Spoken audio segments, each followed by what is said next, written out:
Tóc thẳng. Tóc thẳng.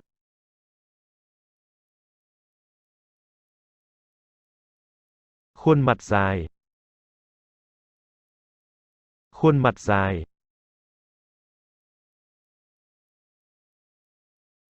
Cơ bắp, lực lưỡng.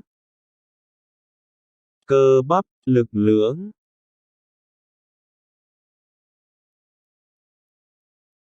Béo. Béo.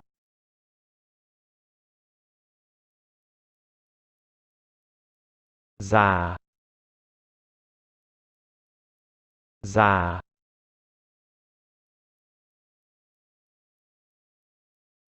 Tuổi nghỉ hưu. Tuổi nghỉ hưu.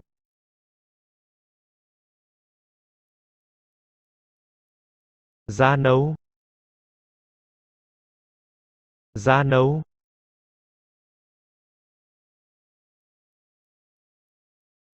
Quá cân. Quá cân.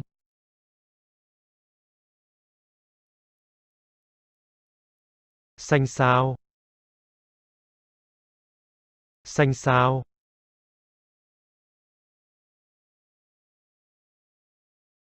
Tròn trĩnh.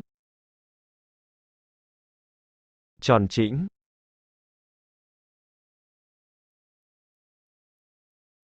Cột tóc đuôi ngựa. Cột tóc đuôi ngựa.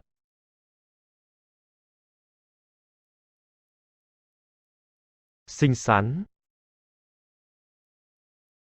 Xinh xắn.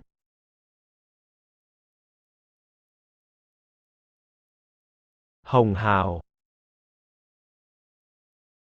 Hồng hào.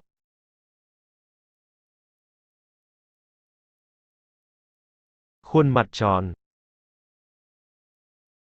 Khuôn mặt tròn.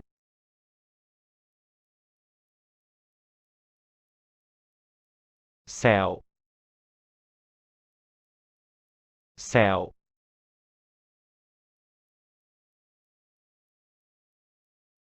Cau có. Cau có.